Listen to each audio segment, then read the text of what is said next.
Elon Musk projects that artificial intelligence will exceed the sum of all human intelligence in about 5 years. By 10 years, he predicts humans will no longer be in control of the technology. To Musk, this loss of control is a matter of biological scale.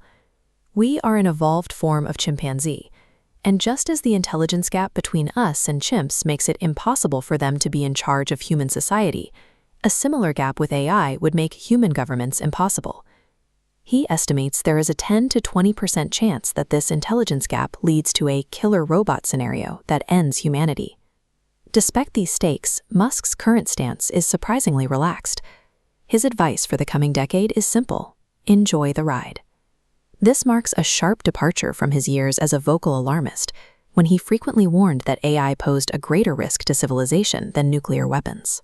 We have to ask why a man who sees a 1 in 5 chance of total annihilation has decided that the most rational move left is to stop trying to hit the brakes. Musk's fatalism stems from the failure of his previous attempts to slow the industry down. He originally co-founded OpenAI as a non-profit, open-source organization to serve as a safety-conscious counterweight to Google's dominance. That strategy failed. OpenAI shifted away from its nonprofit roots, becoming a closed-source, for-profit entity valued at $800 billion. The shift caused internal fractures. Teams who no longer trusted the company's direction left to form rivals like Anthropic, accelerating the very arms race Musk intended to prevent. His intervention had backfired, providing the friction that launched the fastest-growing AI companies in history. He now views the momentum of AI as inexorable. In his view, the stop button is an illusion. If he doesn't build it, his competitors will. This realization has led to a "if you can't beat them, join them" philosophy, where the only logical path is to accelerate alongside the rest of the industry. To justify moving forward despite a 20% risk of extinction, Musk weighs the alternative, the 80% chance of success. He predicts an age of amazing abundance, where automated labor makes it possible for anyone to have anything they can think of. This gamble is framed by a bleak cosmic perspective. According to the standard model of physics, the universe will eventually end in heat death, a state Musk describes as a long, boring, thin gray soup. His logic holds that if the final destination of reality is inevitably cold and dead, the value of the journey becomes the only metric that matters.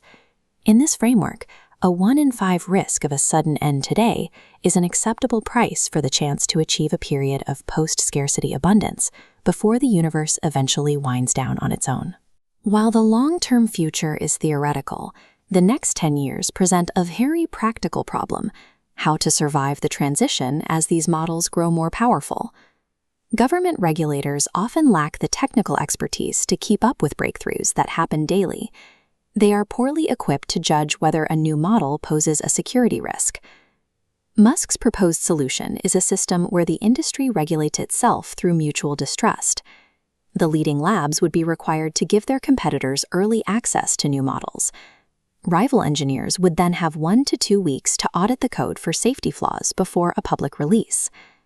This system weaponizes the natural incentives of the market. Leaders like Demis Hassabis at Google DeepMind would have every reason to find and report a flaw in a competitor's model if it meant delaying their launch. The personal animosity and lack of trust between these tech leaders, particularly the public friction between Musk and Sam Altman, is the very thing that makes the plan viable. It suggests that the safety of the next decade may not depend on wise legislation, but on ensuring that these rivalries remain intense enough that no single billionaire can release a dangerous model without their competitors sounding the alarm.